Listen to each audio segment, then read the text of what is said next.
Chapter 13, Mrs. Last Awesome chapter. is back to read Toliver's Secret. Last chapter. Thank you. There's a narrator in the background, folks. All right. Page 157, if your book looks like this, and I think they all do. Long before sunrise, Mistress Shannon brought Ellen's dry clothes to her. Long before sunrise, I thought she was going to sleep all night. But what did she sleep, 2 hours? Long before sunrise, Mistress Shannon brought Ellen's dry clothes to her.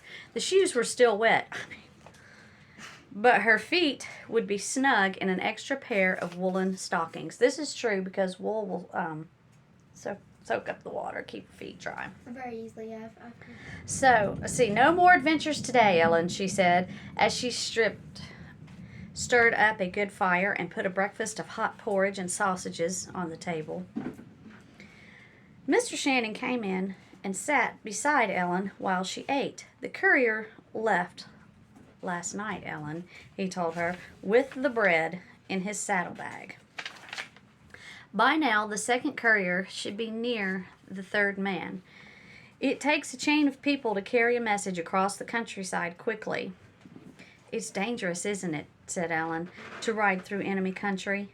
Well, he admitted, it is dangerous, but it's no more dangerous than fighting in the army. I'm too old to fight. Most of us are old men, or women who carry messages sewn in their clothes, or boys too young to fight. He leaned over and patted her arm as he smiled at her. Or a girl like you. Your link in the chain didn't break, Ellen, and we're all glad about that. Boy, they are really, seriously patriots in the true sense of that word. It was worth going through all the troubles of yesterday to hear him say that. Mr. Shannon carried a burning torch to light their way to the little river that went from Elizabeth to the bay half a mile away. At the dock, several boats were being loaded with barrels of food for the market house in New York. We'll send you home with Grimsby, who is our good friend, said Mr. Shannon. He's taking a big load of Christmas greens to town. But when the war is over, Mr. Shannon said, we'll hope you'll come back for a peaceful visit to Elizabeth. Will you come and bring your grandfather? Oh, yes, Ellen promised. You may be sure of that. She felt the Shannons were her good friends. Mr. Shannon spoke to the two leather-faced soldiers, taking good care of this youngster. Oh, take good care of this youngster. This is a very special person.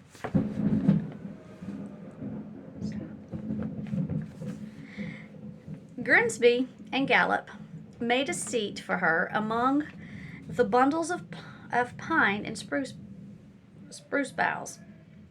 That's something we need to look up because I'm not quite sure. Spruce boughs.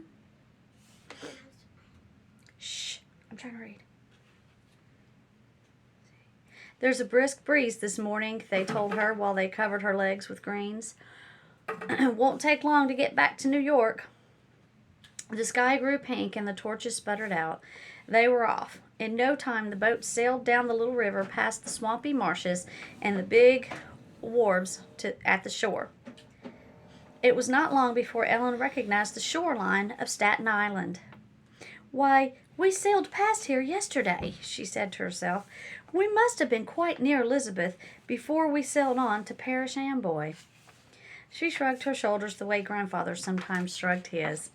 But I never would have seen how the enemy is getting ready in Perth Amboy. Mr. Shannon wanted me to tell him about that. The day turned out to be a cheerful one with a great arch of blue sky and a bright sun overhead. Not at all like yesterday, except for the man singing. Ellen liked to listen to the songs Grimsby and Gallup sang while they handled the sails and the tiller of the old boat. Sing right up, boy, Grimsby called to her. Oh, my name is Captain Kidd. Who has sailed, who has sailed. Oh, that's the song. Oh, my name is Captain Kidd. Who has sailed, he sang out. Ellen sang the refrain, "Who has sailed? Who has sailed?" At first, she sang the refrains in a small voice, and then in a loud one as she began to enjoy the sound of her singing, even though she didn't understand some of the words. They sang "On the Banks of the Dee" and "Yankee Doodle" and "Revolutionary Tea." It was exciting to sing Yankee songs as they sailed past the British ships anchored near the shores of Staten Island. Ellen was standing by the mast, singing at the top of her voice when their scow sailed up the East River and wound its way among the boats that were anchored there. Snow lay white on the roofs of the gabled houses, and the sun glinted from the church spires. "New York looks good," she said to Grimsby, and she meant it. Grimsby and Gallup waved to her as she hopped off the boat. She staggered about the dock until she got used to walking on land, while they stood and laughed. Then she took off her cap and waved to them. Soon she was running along the street and pushing her way through the crowds. They were the same crowds as yesterday, the same noisy men with wheelbarrows, the same rowdy boys, the same grumbling workmen with heavy loads on their backs. But she felt different. She wasn't afraid of them. They were all going about their affairs, just as she was. She ran in and out of the crowds, laughing to herself. She wasn't a rabbit anymore. She felt like ringing as she climbed up the steps and burst into her grandfather's shop. She felt like singing as she climbed up the steps and burst into her grandfather's shop. She pushed past 2 British officers and past her grandfather's shaver, Alexander, who had a big bowl of soap suds in his hands. She was so happy to be home, she would have smiled at the leeches if she had thought to. Oh, remember that big jar of leeches? Grandfather's face lit up when he saw her. Raising from his couch, he hopped over to her after her to the kitchen and locked the door behind him. Page 162. "I did it!" Ellen cried in a loud whisper as she kicked off her shoes and danced around the room. "I did it! I did it!"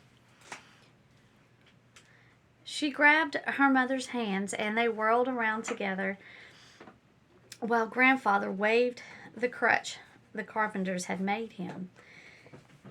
He would have danced too if he had 2 feet.